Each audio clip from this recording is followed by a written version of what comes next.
You know, sometimes as parents, we hit this point when our kids become adults, and it's like things just feel different. Different how? The dynamic shifts, that respect that was always there. It's like it's not quite the same. I see what you mean. And it can be honestly, a little hurtful. You've put so much into raising these humans, and then suddenly you're feeling kind of undervalued, almost like they don't see you the same way. You're not alone in feeling that, Sarah. It's actually a pretty common experience for parents as their kids grow up and their roles change. Right. And that's what we're diving into today, this whole idea of how respect can kind of get lost in the shuffle as kids become adults, and more importantly, what you can actually do about it. Exactly. We've been looking at all sorts of ideas about why this happens and really what you can do to regain that respect, not through like demands or guilt trips, but by actually changing how you approach the whole situation. We've got 6 key shifts that can make a huge difference. We do. And honestly, stick with us until the end because that last one, it's a game changer. It really is. I'm Sarah, this is John, and we're ready to dive in. So John, where do we even start with understanding why this respect thing goes sideways? Well, a good place to start, and it might feel a little counterintuitive, is to look at how much parents seek their adult children's approval. That makes sense. I mean, as parents, we want to feel like we're doing a good job. And it's easy to fall into this trap of always wanting to please our kids, right? Right. Like saying yes when we want to say no, always trying to smooth things over. Mm-hmm. We're kind of hoping that they'll appreciate us more if we do those things, that they'll respect us more. You're spot on there. It's a very natural instinct to want that connection and approval. But here's the thing.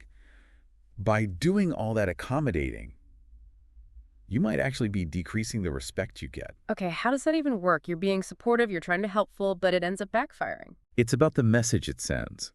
When you constantly put everyone else's needs above your own, when you're always seeking their validation, you're kind of saying that your own needs and opinions aren't as important. And over time, that can lead to people taking you for granted. It's almost like you're teaching them that your needs don't matter as much. Exactly. You're not giving them the chance to see you as a whole person, someone with their own wants and boundaries. And that can kind of keep them stuck in that child role too, right? Like they still need constant managing and accommodation. You hit the nail on the head, Sarah. It blurs the lines between being a parent and being an equal adult in the relationship. We were looking at a story about Margaret, remember? Oh yeah, Margaret's a great example of this. She was always a capable, independent woman. But when her kids became adults, she started deferring to them on everything, always changing her plans to suit theirs, never disagreeing, just wanting to keep things harmonious. But instead of getting that close family she wanted, things kind of went the opposite way, right? Unfortunately, yeah. Her kids started taking her for granted. They expected her to always be flexible, to always agree. It's like her constant giving actually lowered their view of her. Like if she doesn't value her own time and opinions, why should they? So for someone listening who's thinking, oh my gosh, that's me, what's the first thing they can do to change things? The biggest thing is to shift your focus. Stop chasing their approval and start building up your own self-respect. Yeah, it's how do you do that? It's about setting boundaries, saying no Yeah. sometimes, Makes sense. prioritizing your own needs, voicing your opinions, even if they don't agree. Even if it causes a little friction. Right. Disagreement's normal in adult relationships. She is. When you start valuing yourself, that's when others, including your kids, start valuing you too. Okay, that's a really powerful way to look at it. Stop chasing approval, build self-respect. What's the next step in changing that dynamic? Well, the next big shift is moving away from arguing and instead focusing on leading by example. Oh, I can see that. Because when you feel disrespected, your first instinct is to defend yourself, right? It is. To argue back, maybe remind them of all you've done for them. It's tempting to demand that respect. It's a completely natural reaction, Yeah. especially with family. You've got all this history and emotions are running high. But here's the thing. Arguing actually often makes things worse. It does. It can make you look reactive, like you're always on the defensive, which just reinforces that feeling of disrespect. Right, it just keeps that power struggle going. Exactly. And respect, you don't earn that by winning arguments. It's about how you carry yourself, how you respond when things get tough. It's about your overall presence. Yes. Reacting with anger or defensiveness Yeah. just plays into that negative perception they might have of you.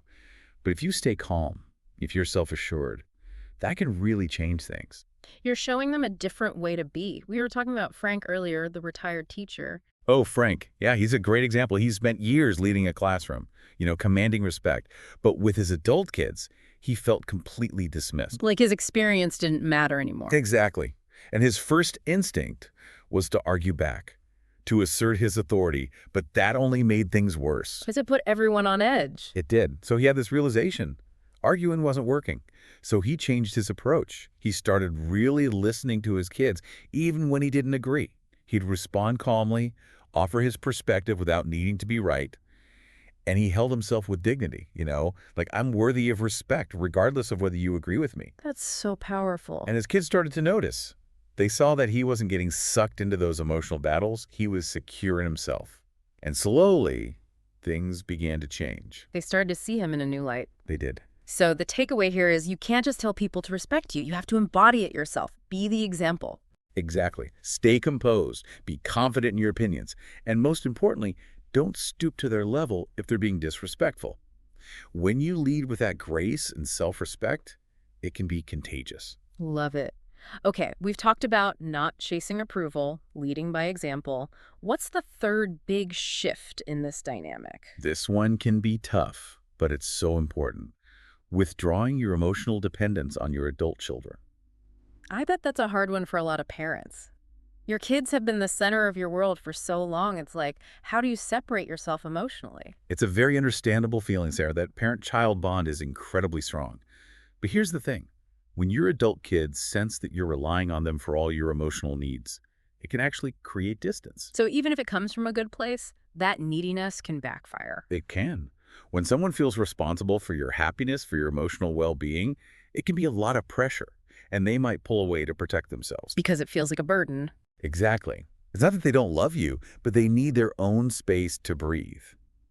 We talked about Helen earlier, right? Oh yeah, Helen's story really illustrates this. She was a devoted mom, always put her kids first. But as they built their own lives, she started feeling empty. So she'd call constantly, talk about how lonely she was, really leaning on them for emotional support. And I'm guessing that didn't bring them closer like she'd hoped. Unfortunately not. It started to feel like an obligation for them. They'd avoid her calls, visit less often. It had the opposite effect. Yeah, because they felt smothered. Yeah, exactly. Yeah. But then Helen had a realization. Her approach wasn't working.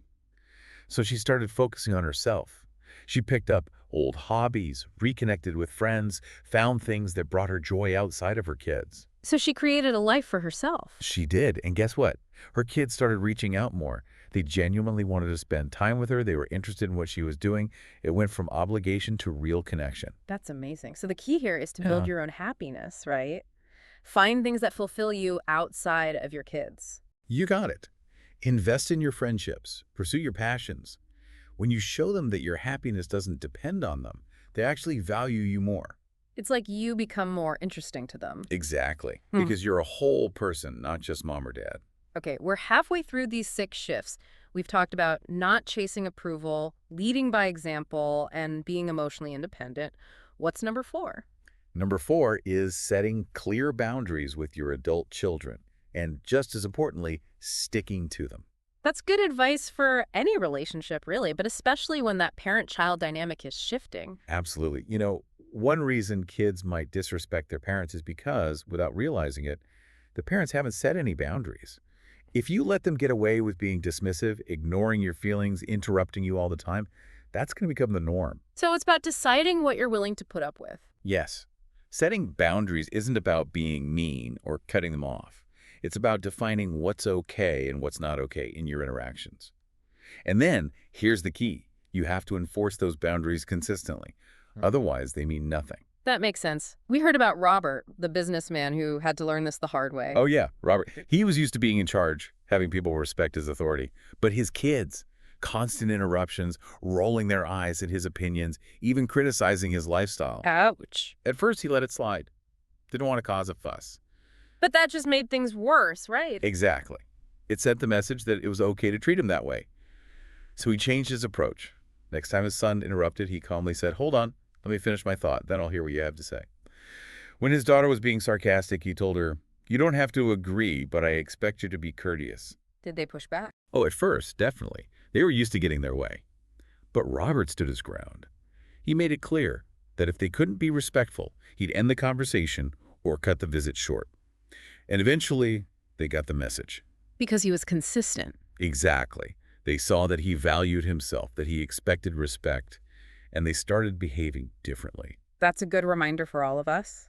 So set those boundaries and don't be afraid to enforce them. What's our fifth point, John? This one might sting a little, but it's crucial. Stop giving without appreciation. Oh, I think a lot of parents fall into this trap. It's natural to want to support your kids, even when they're adults. Absolutely. Oh, But when that giving becomes automatic, when it's expected and not appreciated, it can actually lead to less respect. it's like the saying, you don't know what you've got till it's gone. When you're always giving, it can be taken for granted. Exactly. You're not building appreciation, you're building entitlement. They start to feel like they're owed your help and support, not like it's a gift. And then, when you need something, when you have to say no, they might react with anger instead of understanding. Because they haven't learned to value your generosity. Right. We were talking about George earlier, remember him? Oh, yeah, George was always going above and beyond for his kids, right? Always. Financial help, practical help, always putting their needs first. But they rarely said thank you. They'd even complain sometimes. Hmm. And when he needed support, they were nowhere to be found. That must have been heartbreaking for him. It was. So he realized he had to change things. He stopped offering help before they even asked, started prioritizing his own needs, and started saying no when he felt taken advantage of. That must have been a big adjustment. It was. And at first, his kids were confused. They were used to him always being there. But over time, they started to see the value in his generosity because it wasn't a given anymore. They appreciated it more. And they probably started to respect his time more, too. Absolutely. Yeah. So the lesson here is take a good look at how you give to your adult children. Are you giving more than you're getting back? Good question. If you stepped back a bit, what would happen? Would they step up? Exactly. Sometimes saying no is the most loving thing you can do. It's about teaching them that your generosity isn't a right. It's a privilege earned through respect and appreciation. Perfectly put, Sarah. Okay, we've reached our final shift, and this one is so important for lasting change. Building a life outside of your children. This one's interesting. I mean, it's natural to focus on your kids, especially when they're young. But as they grow up, things need to change. They do. If your adult children see that your whole world revolves around them, that you have no other interests or passions, it can affect how they view you. They might see you as being dependent on them for your happiness. Exactly. And that can lead to them feeling burdened, or they might just not see you as a fully realized person, like you're just mom or dad, not someone with their own life. That's sad. We were talking about Eleanor earlier, the widow. Ah, yes, Eleanor. She went through a lot after her husband passed away, and she turned to her children for support. Naturally. But she became so involved in their lives, calling all the time, giving unsolicited advice. It's like she expected them to fill the void left by her husband. And that didn't go so well, right? Not at all. It pushed her kids away. They visited less. Their phone calls became shorter. She was trying to connect, but it was having the opposite effect. Because it felt suffocating. Exactly. So Eleanor made a decision. She was going to build a life for herself. She joined a book club, started gardening, even volunteered at an animal shelter. She put energy into creating a life she loved, a life that wasn't just about her kids. And that made a huge difference. A huge difference. Her kids started reaching out more. They were interested in what she was doing. They admired her independence, and their respect for her grew. Because she showed them she was a whole person with her own passions and purpose. Exactly. So the takeaway here is pursue your passions, build friendships, find things that bring you joy outside of your kids. Make your life amazing. Yes. And in doing so, you'll actually make your relationship with your children better. It's counterintuitive, but it works. Okay, let's recap these 6 powerful shifts. First, stop chasing approval.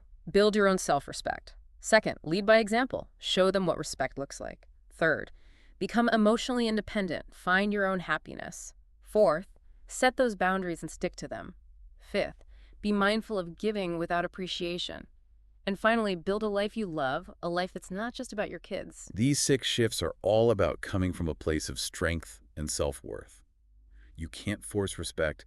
You have to inspire it. So to everyone listening, think about these points. Which ones resonate with you? What's one small step you can take this week to change things? Remember, positive change is possible. It starts with you. Thanks for joining us for this deep dive. We hope it's given you some practical tools to build stronger, more respectful relationships with your adult children.